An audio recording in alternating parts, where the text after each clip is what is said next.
다스리고 백성을 구하는 리더의 이야기, 경제재민 촉의 정혜경입니다. 우리나라 수출의 무려 17.8%를 감당하는 곳이 중견기업이라는 사실 아시나요? 그만큼 중견기업은 우리 수출 경제에 큰 영향을 미치는 곳이면서 위기와 변동성에 잘 대응해야 하는 정책이 필요하기도 한데요.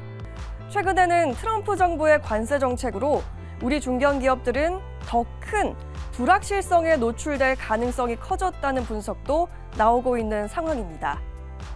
이런 가운데 우리 경제의 허리라고 할 수 있는 중견기업을 살리기 위해서는 어떤 정책들이 필요할까요?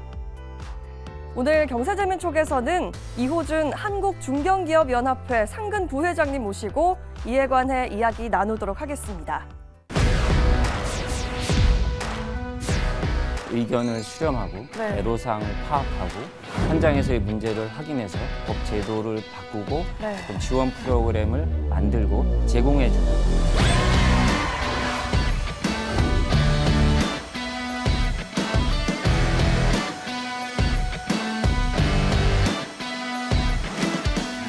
우리 기업들이 마음껏 활동할 수 있고 여러 가지 장애물이 없이 경영의 활동에 전념할 수 있는 그런 여건을 만들어주는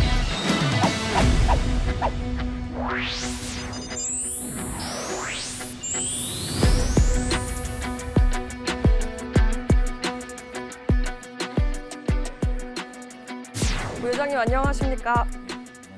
네, 만나 뵙게 돼서 반갑습니다. 저도 반갑습니다. 네, 이번 시간 한국중견기업연합회에서 오셨습니다. 이 중견기업이 대기업과 중소기업의 중간지대잖아요. 그만큼 경제 전문성이나 규모가 있는 기업들일 텐데 먼저 중견기업이 어떤 기업들인지 부회장님께서 개념 정리를 해주시면 어떨까요? 예, 중견기업은 중소기업보다는 크고 대기업보다는 작은 사이에 있는 기업을 의미합니다. 중견기업은 상호 출자 제한 기업 집단 밑에 그리고 중소기업 기준보다는 높은 기업을 의미하는데요.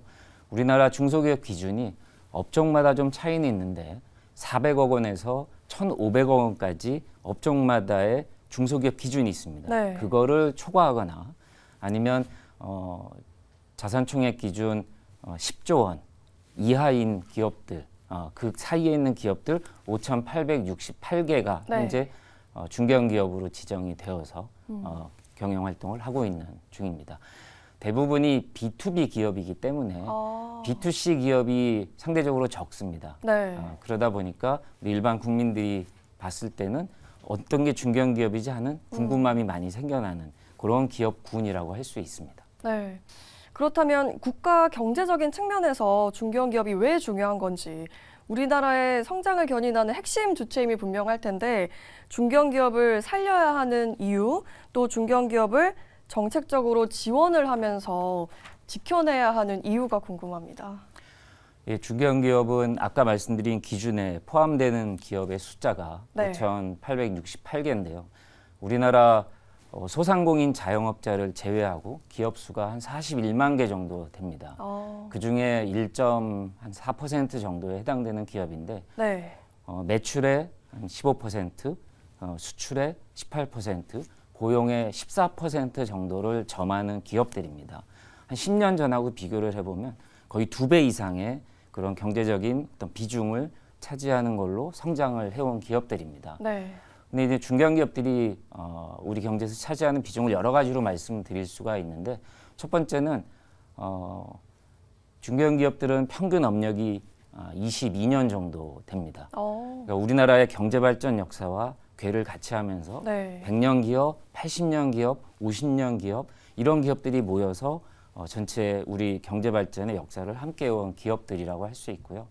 두 번째는 중견기업이 5,868개 중에 한 37%, 한 2,200개 정도가 제조업체들입니다. 근데 그 중에 또 한 1,800개 정도가 소재, 부품, 장비 업체로 분류가 될 수 있습니다. 그러니까 소재, 부품, 장비 업체들은 우리 예전에 일본의 수출 규제 대응할 때도 우리 소부장 기업들이 어떤 국산화 그리고 공급망 안정화에 크게 기여했던 것처럼 우리 경제의 핵심 축을 이루는 기업들이라고 할 수 있는데 그런 기업들이 중견기업이고 그 기업들이 대한민국 경제의 한 축을 차지하고 있다고 할 수 있습니다. 그리고 제조업체 중에서는 한 70% 정도가 수출을 하고 있습니다. 네. 대한민국 경제는 결국 수출을 통해서 그렇죠. 경제 발전을 이루어오는데 그 수출에 크게 기여하고 있는 기업군이 중견기업이고요. 네. 실제로 어떤 위기 상황에서 경제적으로 어려운 과정에서 중견기업이 큰 역할을 했던 게 예전에 2008년 글로벌 금융위기 때도 금융위기를 겪으면서 매출 신장률이 대기업에 비해서 중견기업이 한 2배 이상 빠르게 진행이 됐었습니다. 그래서 그러한 어떤 역동적인 면이 어떤 위기를 극복하는 데 크게 기여를 했었습니다. 그러니까 이런 지금까지 말씀드린 이런 경제적인 위치, 위상, 비중, 역할 이런 것들이 중견기업의 특징이고 네. 그래서 중견기업이 중요하다라는 말씀을 드릴 수가 있습니다. 그렇다면 한국중견기업연합회는 어떤 역할을 하는 기관인지 그 역할과 의미도 듣고 싶습니다. 저희는 대한민국의 종합경제단체라고 할 수 있는 게 현재 6개가 있습니다. 네. 다 아시겠지만 대한상이나 무역협회나 경총, 한경협 이런 기관들이 있는데 네. 그와 마찬가지로 저희도 그런 경제단체 중에 한 곳이라고 할 수 있고요. 네. 다만 저희는 2014년에 중견기업 지원을 위한 특별법이 만들어지면서 법정단체로 자리를 잡고 한 10년 정도 활동을 해오고 있는 그렇게 오래되지 않은 단체입니다. 근데 중견기업 연합회도 다른 경제단체랑 마찬가지로 저희 중견기업인들의 어떤 의견을 수렴하고 네. 애로사항을 파악하고 현장에서의 문제를 확인해서 그걸 정부나 여러 공공기관이나 다양한 어떤 지원 기관들한테 전달하고 그래서 법 제도를 바꾸고 네. 어떤 지원 프로그램을 만들고 제공해주는 그런 거를 하는 활동에 가교 역할을 하는 그런 협회라고 보시면 되겠습니다. 네, 네. 시기가 시기이니만큼 이렇게 경기를 타는 경우도 있겠지만 중견기업을 경영하면서 겪는 어려운 점이나 장애가 되는 것들은 어떤 게 있을까요? 중견기업만이 어렵게 느끼는 거라고 하기는 쉽진 않겠지만 네. 보편적으로 중견기업이 겪는 어려움들이 꽤 많이 있습니다. 네. 그러니까 다른 대기업이나 중소기업도 마찬가지의 어떤 어려움이 있을 수는 있습니다. 근데 대기업은 어느 정도 성장을 했기 때문에 본인들이 해결할 능력이 있을 수 있고요.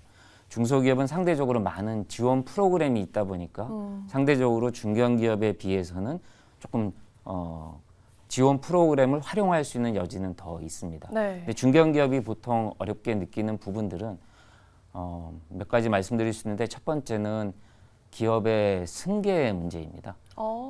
기업의 승계, 그 승계를 위한 상속세, 증여세 이 부분이 중견기업의 어떤 영속성이라는 측면에서는 가장 큰 어려움 중에 하나라고 할 수 있고요. 또 아까 말씀드린 것처럼 대기업과 중소기업의 어떤 이점을 갖고 있지 않다 보니까 상대적으로 네. 자금난이 심합니다. 신용도가 높지 않기 때문에 정책 자금을 많이 활용하기가 어렵기 때문에 자금의 어떤 금융 지원 측면에서의 어려움이 있고요. 세 번째는 또 환경 규제, 고용, 노동과 관련된 규제, 네. 공정거래 관련된 규제 이런 규제에 또 상대적으로 많이 노출이 돼 있습니다. 그리고 인력난이 가장 큰 어려움 중에 또 하나라고 할 수 있는데요. 실제 물론 중소기업도 상대적으로 더 어렵겠지만 네. 중견기업이 R&D 인력이나 어떤 중견기업 핵심 인력으로 성장시켜놓은 인재들이 또 대기업으로 옮겨가는 경우도 있고 또 중견기업이다라고 해서 대기업에 비해 상대적으로 구직 활동하는 취업자들이 적게 이렇게 몰려오는 모습이 현장에서는 나타나고 있습니다. 그래서 인력난 특히 지방에 소재하고 있는 중견기업의 경우는 그런 인력난의 어떤 사항을 말씀하시는 그 톤이 훨씬 높다고 할 수 있겠습니다. 그런 다양한 어려움들을 중견기업들이 겪고 있다고 말씀드릴 수 있습니다. 이렇게 크고 작은 현실적인 문제들에 놓여져 있는데 지금 한국중견기업연합회에서는 중견기업의 입장에서 많은 지원 사업을 하고 계실 텐데요. 특히나 이 경영 환경을 개선하기 위한 지원 사업은 어떤 것들이 있는지 듣고 싶습니다. 저희 중견기업연합회가 특히 제일 중점을 두고 있는 프로그램은 지난 4월에 서울에서 중견기업 일자리 박람회가 개최됐습니다. 저희가 진행하고 있는 프로그램 중에 가장 대표적인 프로그램이라고 할 수 있는데 네. 2017년에 시작을 했고요. 10회째, 10번째 일자리 박람회였습니다. 지금까지 누적으로 한 700개사가 참여하고 한 7,000명 정도가 이 구직 활동을 일자리 박람회를 통해서 했고요. 지난 행사는 한 110개사가 네. 참여하고 그리고 일자리를 찾고자 하는 사람들은 한 5,600명 정도가 참여한 걸로 네. 나와 있습니다. 일자리 박람회 같은 행사를 포함해서 그 핵심 인재 육성 아카데미라고 해서 중견기업 인력을 양성하는 프로그램 등이 있고요. 그다음에 저희가 또 가장 대표적으로 운영하는 게 법에 보면은 중견기업 지원 특별법에 보면 11월 셋째 주에 중견기업인의 날 행사를 네. 하도록 규정이 되어 있습니다. 중견기업의 날 행사는 그 중견기업 주간이라는 행사 가운데 하루가 열리게 되는데요. 네. 중견기업 뭐 성장을 하신 기업이나 어떤 그 산업 발전, 경제 발전에 크게 공헌하신 기업인들을 축하해드리는 어떤 자체 행사라고 할 수 있고요. 그리고 각종 지역별로 저희가 해당 지역의 중견기업 네트워크를 구성해서 대경권, 동남권, 충청권 이런 중견기업 지역별 네트워크를 운영하는 사업도 같이 하고 있습니다. 네, 그렇군요. 또 중견기업의 신성장 동력을 발굴하기 위해서 이 중견기업 혁신 펀드를 운용하고 계시다고 하더라고요. 혁신적인 활동에 그만큼 투자하고 지원한다는 건데 어떤 펀드인가요? 중견기업을 지원하기 위한 목적의 펀드가 조성된 경우는 없었습니다. 네. 근데 지난 2023년에 중견기업을 중심으로 한 산업 생태계를 강화하고 중견기업 지원을 좀 더 확대하기 위해서 펀드가 조성이 되기 시작했고 네. 지금까지 3차례 조성이 완료가 되었습니다. 1차 펀드가 1,050억 원, 2차 펀드가 560억 원, 3차 펀드가 420억 원. 적지 않은 규모입니다. 예, 조성이 되었고 네. 일단 조성이 되었는데 중요한 거는 이제 적절한 투자처를 찾아서 펀드를 투자하고 그거에 따른 회수도 하고 여기 선순환이 이루어져야 될 거라고 생각합니다. 네. 어쨌든 중견기업 전용의 중견기업 혹은 중견기업과 함께 오픈 이노베이션을 수행하는 중소기업 이런 기업들을 대상으로 펀드가 운영이 되기 시작했다는 말씀드립니다. 네. 이렇게 한국중견기업연합회 자체적으로도 많은 노력을 하고 계신데 사실상 정부의 지원도 참 중요할 것 같습니다. 중견기업의 성장을 촉진하거나 경쟁력을 강화하기 위한 특별법은 앞으로 어떻게 개정돼야 한다고 보시나요? 예, 중견기업 특별법은 지난 2014년에 처음 제정이 돼서 시행된 이후에 한 10년 정도가 흘렀습니다. 네. 근데 가장 큰 변화는 10년 한시법이었는데 2년 전에 10년 한시법 조항을 띄어서 지금은 상시법으로 바뀐 게 가장 큰 변화라고 할 수 있고요. 네. 다만 그 내용은 조금 더 수정되고 보완되어야 할 거라고 생각을 합니다. 네. 대표적으로 기업의 어떤 산업별, 규모별, 성장 단계별 조금 맞춤형으로 법의 내용이 보완이 되어야 할 거고요. 그래서 예를 들어 후보 중견기업, 초기 중견기업, 글로벌 중견기업 이런 기업의 어떤 상황에 따른 차이에 따른 맞춤형 지원이 만들어져야 될 거다. 요게 첫 번째 드릴 수 있는 말씀이고요. 네.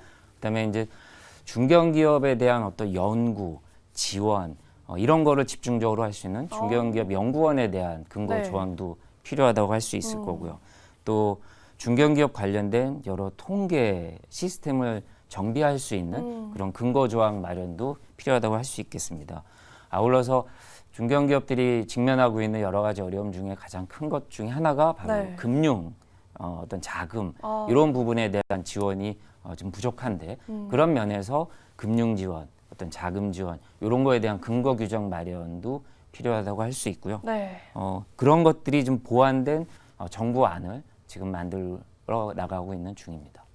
네, 그런가 하면 트럼프 2기 정부의 강경한 정책 기조가 계속되고 있습니다. 우리나라에도 당연히 영향을 미치고 있는데 한국철강 무관세 쿼터제 폐지 등 위기가 커지고 있는 상황인데요. 이런 시점에서 중견기업이 특히 수출에 민감할 텐데 우리나라의 수출을 제고할 수 있는 방안은 어떤 게 있을까요?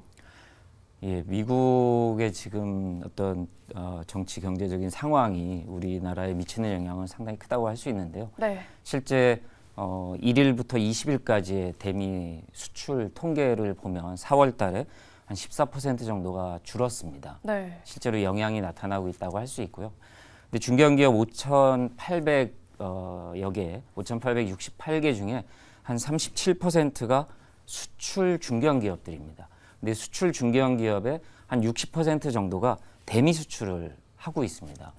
실제 지금 미국과 한국 글로벌하게 펼쳐지고 있는 여러 이슈들에 의해서 우리 수출 기업들이 여러 가지 영향을 받고 있다고 할 수 있고요.